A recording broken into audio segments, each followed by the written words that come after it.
लेकिन आपने law and order की बात करी। अब मुझे बताइए एक बात, सम्राट चौधरी को अब गृह मंत्री बना दिया गया है, और मैं पहले आपसे पूछना चाहती हूं कि आपके क्या आकलन है him as the home minister in Bihar, क्योंकि law and order is one of the biggest issues, ये बताएं। नहीं, of course, law and order is one of the biggest concerns for my state, and मैंने भी कई बार इस पर चिंता मैंने जाहिर की है। मैं मानता हूँ कि मौजूदा परिस्थितियों में जिस तरीके से सम्राट जी को गृह विभाग की जिम्मेदारी दी गई है, उनमें वो क्षमता है। Not that I am questioning कि नीतीश जी में वो क्षमता थी नहीं थी। नीतीश जी ऐसे समय में बिहार को जंगल राज से बाहर निकाल कर लेकर आए, जबकि ऐसी परिस्थिति को सामान्य करना बहुत कठिन था। सुशासन बाबू का नाम उन्हें हम लोगों ने नहीं, बिहार की जनता ने दिया। मैं मानता हूं कि उनकी सोच को आगे लेकर जाने में और मौजूदा परिस्थिति में जिस तरीके से कुछ घटनाओं ने चिंताएं बढ़ाई हैं, उसको नियंत्रित करने में सम्राट जी सफल रहेंगे। ठीक है, तो मेरा फॉलोअप क्वेश्चन आपसे ये है, बड़ी बुरी घटना नवादा में 5 दिसंबर को हुई है। चिराग, क्या आपको उस बारे में पता है?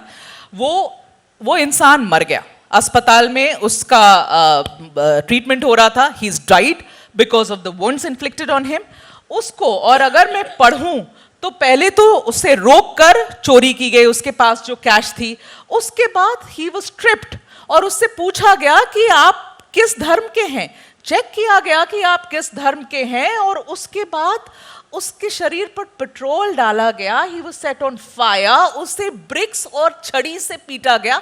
चिराग, मतलब I don't even want to get into the details of it, और उसने अपनी अकाउंट दी है मरने के पहले। ये क्या लॉ एंड ऑर्डर की बात कर रहे हैं हम? This is absolutely inhuman, and Megha ji, I will not run away और I will not shy away from these questions, because अब जिम्मेदारी हम लोग की बनती है जी। और मैं बिल्कुल इस बात को लेकर मैं भी उतना ही चिंतित हूँ। And I am not one of those जो कि कंपैरेटिव आंकड़ों में उलझा कर बोलें कि भाई वहाँ पे ऐसी घटनाएं हो रही हैं, हमारे यहाँ ऐसी घटनाएं हो रही हैं। अगर एक भी ऐसी घटना घटती है तो वो मेरे लिए, मेरी सरकार के लिए, हमारे प्रशासन के लिए वो चिंता का विषय है, होना भी चाहिए।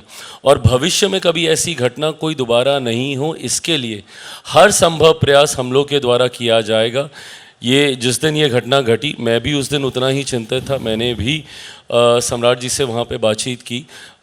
मैं मानता हूँ कि जो पीड़ित हैं उनको न्याय तो ज़रूर मिलेगा, but at the same time जितने गुनाहगार हैं उनको इतनी कड़ी सज़ा मिलनी चाहिए, प्रेसिडेंट सेट होने चाहिए कि भविष्य में कोई इस तरीके की घटना को अंजाम देने से पहले 100 बार सोचे। चिराग, अपने बारे में बताइए, आपकी पार्टी की तालमेल ठीक ठाक चल रही है बिहार में? क्योंकि बुलडोजर का एक्शन बड़ा देखा जा रहा है आजकल, और घर जिनके टूट रहे हैं उन लोगों को दलित और महादलित के जैसा आइडेंटिफाई किया जा रहा है।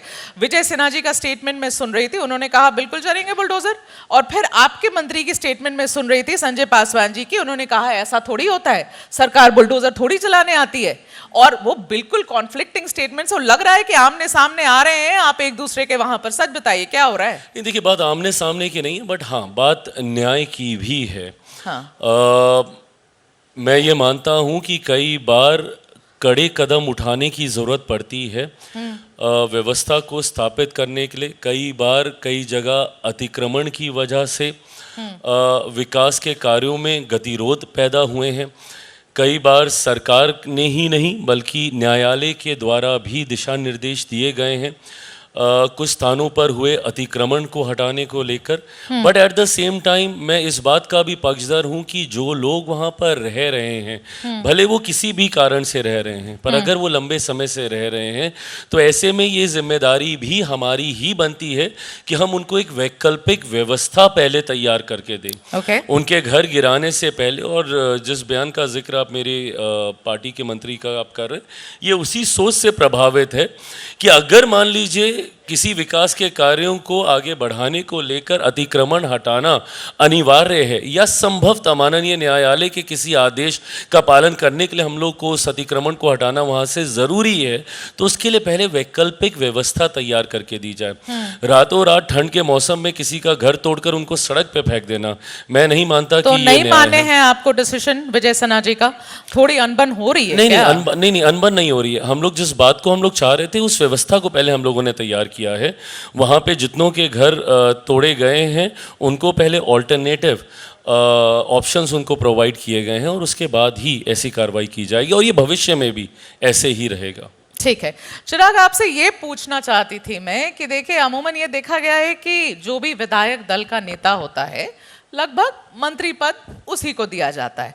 अब आपने अपने पार्टी में अब आप एक्सप्रेशन ऐसे दीजिएगा तो मैं सवाल थोड़ी छोड़ दूंगी, है ना। अब ऐसा है कि आप राजू तिवारी जी आपके विधायक दल के नेता बने, लेकिन मंत्री कौन बन रहा है? जो महुआ से आया था विधायक, वो वाला वही मंत्री बन रहा है ना।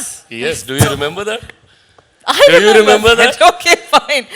मेघा जी क्या याद दिलाना चाहते हैं चिराग? मैं तो कभी आपका पिछला इंटरव्यू चुनाव प्रचार के दौरान जब आपने यही महुआ को लेकर मुझे वेरी स्पेसिफिकली, वेरी कैटेगोरिकली, चिराग आप महुआ की सीट नहीं जीत रहे हैं, That's exactly how you said. और आज वही महुआ वाला हमारे मंत्री हैं। मैं मानती हूँ मेरा आकलन गलत हो गया महुआ की सीट को लेकर, मगर चिराग एक बात बताऊं आपको, जब ऐसी लहर होती है ना तो किसी को भी खड़ा कर दीजिए उस साइड के पार्टी से वो जीत जाता है। ये लहर में जीत जाते हैं, ऐसे धोखे होते हैं। मेघा जी मैं ना लहर के भरोसे नहीं, अपनी मेहनत के भरोसे चुनाव लड़ता हूँ और उस वक्त भी मैंने आपको यही जवाब दिया था कि मुझे मेरी मेहनत पे विश्वास है कि मैंने काम किया है, मेरे सर्वे सही है, मैंने चुन के एक ऐसे व्यक्ति को वहाँ से चुनाव लड़ाया है जिसके प्रति लोगों का रुझान है। तो लहर हो लहर नहीं हो, 2024 लोकसभा चुनाव ऐसी लहर देखने को नहीं मिल रही थी, उसके बावजूद मेरा 100% स्ट्राइक रेट था। उत्तर प्रदेश जैसे राज्य में हमारे गठबंधन को काफ़ी नुकसान झेलना पड़ा, पर उसके बावजूद मैं 5 के 5 में जिता के लेकर आया। तो मेहनत पे मुझे अपना विश्वास है, लहर हो नहीं हो। ठीक है, ये अगले इलेक्शन में देखेंगे कौन जीतता है वो सीट। मगर इतना बड़ा जनादेश चिराग, इतना बड़ा जनादेश, आप सरकार के पार्ट हैं, क्या कुछ मेजर प्लान्स तो बताइए हम सब बिहारियों के लिए भी। I we need to hear something good. क्या है अगले 5 साल, जैसा आपने कहा कि 5 साल के बाद यही डायलॉगबाजी आप वापस से मत कीजिएगा। मैं बिल्कुल 5 साल के बाद मैं कतई ये बातें कि ऐसा हो जाएगा, ऐसा करेंगे, मैं कतई नहीं बोलूँगा। हमने क्या क्या किया है उसका हिसाब किताब मैं आपके सामने मैं रखूँगा। मैं मानता हूँ कि अगले 5 साल बिहार के लिए एक स्वर्णिम काल की तरह है। अगले 5 साल बिहार में अभी तक जिस तरीके के इंफ्रास्ट्रक्चरल डेवलपमेंट की ज़रूरत थी वो नींव हम लोगों ने तैयार की है। मेरा अपना बिहार फर्स्ट, बिहारी फर्स्ट की सोच है जो आज की तारीख में सरकारी एजेंडे का हिस्सा है। हम लोगों ने हर जिले में उद्योग खोलने की बात की है, 1 करोड़ से ज़्यादा रोज़गार हम लोगों ने देने की बात की है। मेरे इंट्रोडक्शन में इस बात का जिक्र किया गया कि मेरे विभाग की एक अहम भूमिका है, खाद्य प्रसंस्करण की एक अहम भूमिका, और मैं मानता हूं कि कृषि प्रधान राज्य होने के नाते वहाँ पर प्रसंस्करण से जुड़े हुए उद्योगों की कारपेट बॉम्बिंग हम लोगों को करने की ज़रूरत है। और मैं सिर्फ कह नहीं रहा हूँ, इसकी तैयारी हम लोगों ने शुरू कर दी है।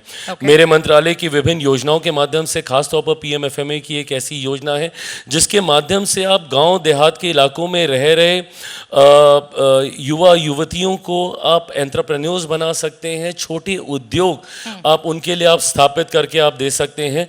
इस दिशा में मेरा मंत्रालय कार्य कर रहा है। अब क्योंकि राज्य में भी अपनी सरकार है तो इन योजनाओं को धरातल पर लागू करना आसान होता है। तो यकीनन मैं मानूंगा कि अगले 5 साल में ना आप बिहार को के इंफ्रास्ट्रक्चर को आप बढ़ते हुए देखेंगे, वहाँ की व्यवस्था को आप बढ़ते हुए देखेंगे, पर कैपिटा इनकम को आप बढ़ते हुए देखेंगे, मेरे राज्य के राजस्व को आप बढ़ते हुए देखेंगे। 14 करोड़ की आबादी, 3,17,000 करोड़ का बजट, मैं मानता हूँ अभी हम लोग को इसमें काफ़ी गुना इजाफा करने की ज़रूरत है और इसके लिए पूरी सोच तैयार है।